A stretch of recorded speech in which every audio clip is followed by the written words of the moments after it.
ఆయన వయసు 59. 30 ఏళ్ల సర్వీసులో 56 ట్రాన్స్ఫర్లు. ఇంకో అద్భుతమైన విషయం ఏంటంటే రోజుకి 8 నిమిషాల పనికి 40 లక్షల జీతం. ఇలాంటి ఆఫర్ ఇస్తే ఏ అధికారి అయినా ఎగిరి గంతేస్తాడు. కానీ ఇప్పుడు మనం చెప్పుకోబోయే ఈ ఆఫీసర్ మాత్రం అలా కాదు. ఆయన నిజాయితీతో ప్రభుత్వాలనే గడగడలాడించారు. అవినీతిని అస్సలు సహించారు. అందుకేనేమో ఆయన్ను ఒకే ప్రాంతంలో ఉండనివ్వరు. ఏ శాఖలోనూ ఎక్కువ రోజులు పనిచేయనివ్వరు. ఒక శాఖపై దృష్టి పెట్టనివ్వరు. సర్వీసులో సీనియర్ అయినా ప్రమోషన్లు లేవు. కేవలం ట్రాన్స్ఫర్లే. ఏకంగా ట్రాన్స్ఫర్లో రికార్డు సృష్టించారంటే అర్థం చేసుకోండి ఆయనకు నాయకులు ఎంతలా భయపడుతున్నారో. ఇంతకీ ఎవరైనా ఎందుకు ఆయన్ను టార్గెట్ చేస్తారు? సోనియా గాంధీ అల్లుడు చేసిన స్కామ్ని ఎలా బయటపెట్టాడు?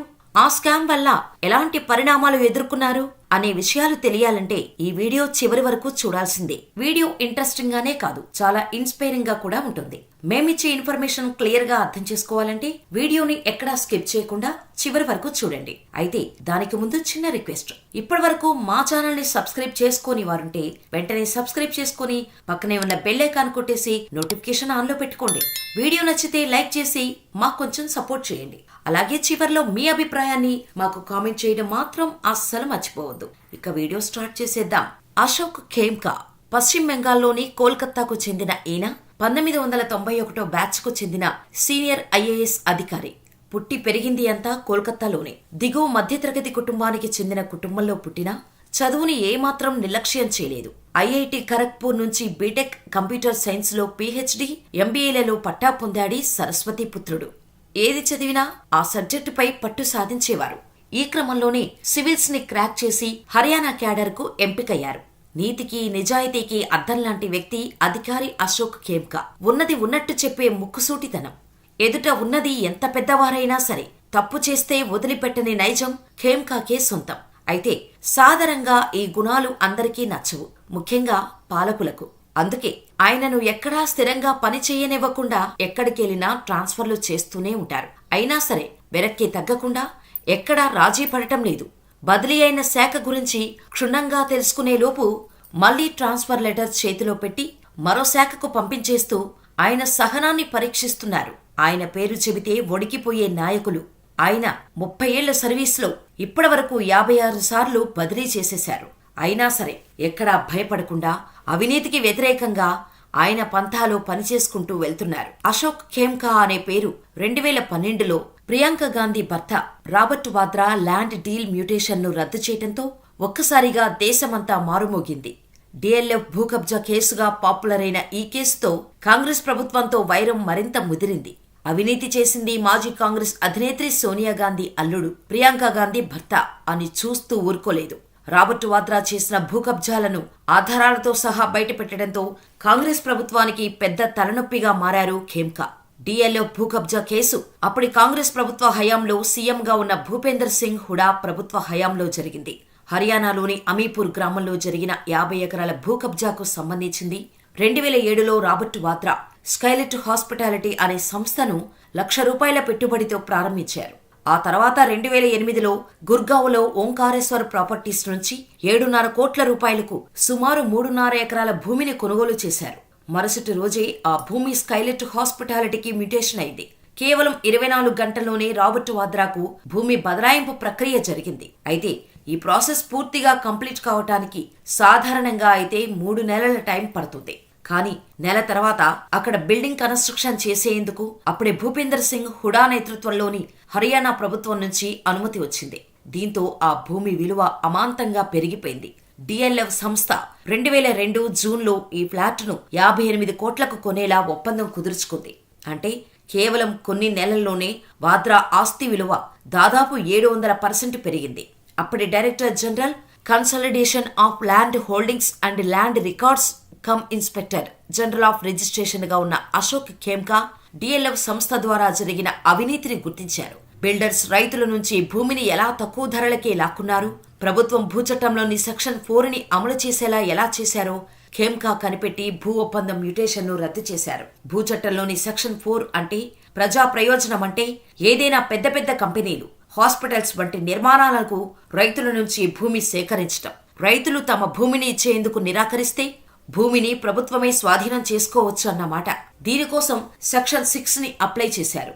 ఈ డిఎల్ఎఫ్ మ్యూటేషన్ రద్దు చేస్తూ ఖేమ్కా నోటీసులు జారీ చేయడంతో పెద్ద వివాదానికి దారితీశాయి. అప్పటికి హర్యానాలో ఉన్నది కాంగ్రెస్ ప్రభుత్వం. స్కామ్ చేశారని ఆరోపణలు ఎదుర్కొంటున్నది అప్పటి కాంగ్రెస్ పార్టీ అధినేత్రి సోనియా గాంధీ అల్లుడు రాబర్ట్ వాద్రా. దీంతో ఖేమ్కా ఒక్కసారిగా లైమ్ లైట్ లోకి వచ్చేశాడు. దీంతో ఎంతో నిజాయితీగా దేశంపై ఉన్న అవినీతి మరకలను తుడిచేందుకు ప్రయత్నిస్తున్న ఖేమ్కాదే తప్పు అని చెప్పటం మొదలుపెట్టారు. డిఎల్ఎఫ్ స్కామ్ గురించి తేల్చేందుకు 3 సీనియర్ ఐఏఎస్ అధికారులైన కృష్ణమోహన్, రాజన్ గుప్తా, కేకే జలాన్తో ప్యానెల్ ఏర్పాటు చేశారు. అయితే 2013 ఏప్రిల్లో వాద్రా డిఎల్ఎఫ్ కు క్లీన్ చిట్ ఇచ్చింది ప్యానెల్. ఐఏఎస్ అధికారి ఖేమ్కా తనపై ఉన్న అధికారానికి మించిన పని చేశారని ఆరోపించింది. అంతేకాకుండా ఖేమ్కాపై చర్యలు తీసుకోవాలని ఆదేశాలు జారీ చేసింది. డిఎల్ఎఫ్ స్కామ్ ని ఎక్స్పోజ్ చేయడంతో అశోక్ ఖేమ్కాను హర్యానాలోని నాటి భూపేందర్ సింగ్ హుడా కాంగ్రెస్ ప్రభుత్వం బదిలీల పేరిట ముప్పతిప్పలు పెట్టింది. ఒకానొక సమయంలో ఖేమ్కాకు అసలు పోస్టింగే ఇవ్వలేదు. అయితే 2014లో జరిగిన సార్వత్రిక ఎన్నికల్లో అఖండ విజయం సాధించిన బీజేపీ అధికార పగ్గాలు చేపట్టడం, హర్యానాలోనూ బీజేపీ ప్రభుత్వమే కొలువు తీరడంతో ఖేమ్కాకు కాస్త ఊరట కలిగినట్టు అయింది. కానీ ఖేమ్కాపై కక్ష సాధింపు చర్యలు అక్కడితో ఆగిపోలేదు. అవినీతికి వ్యతిరేకంగా పోరాడుతున్న ఖేమ్కాపైనే చీటింగ్ కేసు నమోదు చేయాలని 2004 బ్యాచ్ ఐఏఎస్ అధికారి సంజీవ్ వర్మ పంపిన రిఫరెన్స్ తో హర్యానాలోని పంచకుల పోలీస్ కమిషనరేటులో ఎఫ్ఐఆర్ కూడా నమోదైంది. 12 ఏళ్ల క్రితం Haryana state warehouse corporation ఎండీగా పనిచేసిన సమయంలో వేర్ హౌసింగ్ కార్పొరేషన్లో 2 అధికారుల నియామకంలో అవకతవకలు జరిగాయంటూ హెచ్ఎస్డబ్ల్యూసీ ఎండీ సంజీవ్ వర్మ సూచన మేరకు పంచకుల పోలీసులు ఖేమ్యాతో పాటు 3 రిటైర్డ్ ఉద్యోగులపై కేసు నమోదు చేశారు. అయితే తనపై ఎన్ని ఆరోపణలు చేసినా, ఎన్ని కేసులు పెట్టినా, ఎన్నిసార్లు బదిలీలు వేటుపడినా ఎక్కడా వెనక్కి తగ్గలేదు ఖేమ్కా.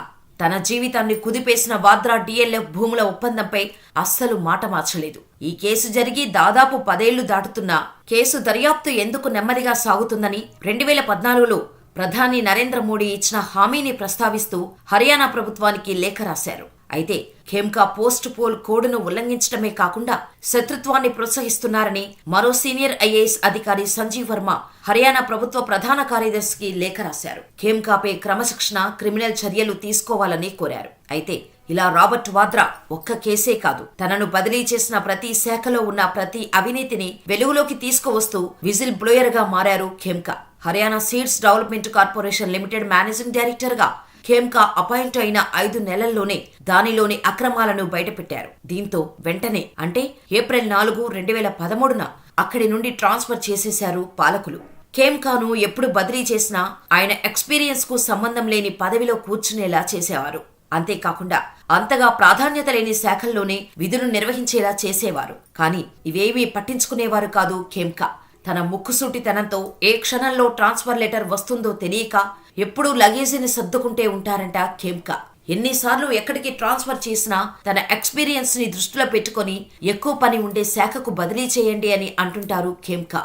అయితే హర్యానా సైన్స్ అండ్ టెక్నాలజీ శాఖకు అదనపు ప్రధాన కార్యదర్శిగా ఉన్న ఖేమ్కాకు అదే హోదాతో ఆర్కైవ్స్ శాఖకు రాష్ట్ర ప్రభుత్వం 2023 జనవరిలో బదిలీ చేసింది. ఇది ఆయనకు 56వ బదిలీ. తనకు ఈ ట్రాన్స్ఫర్ ఆర్డర్ రావటంతో హర్యానా ప్రభుత్వానికి లేఖ కూడా రాశారు ఖేమ్కా.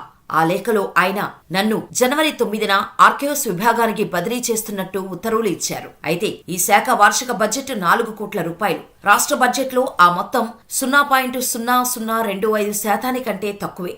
అదనపు ప్రధాన కార్యదర్శిగా నేను ఏడాదికి 40 లక్షల రూపాయల జీతం తీసుకుంటున్నాను. అంటే ఆర్కైవ్స్ విభాగం బడ్జెట్ లో ఇది 10%. ఇక్కడి వారంలో గంటకు మించి పని లేదు. మరోపక్క కొంతమంది అధికారులు తలకు మించిన పనితో సతమతమవుతున్నారు. ఇలా కొందరికి పని లేకుండా మరికొందరికి విపరీతంగా పని ఉండటం వల్ల ప్రజా ప్రయోజనాలు నెరవేరం. అయితే అవినీతిని చూసినప్పుడు నా మనసు ఎంతగానో అల్లాడిపోతోంది.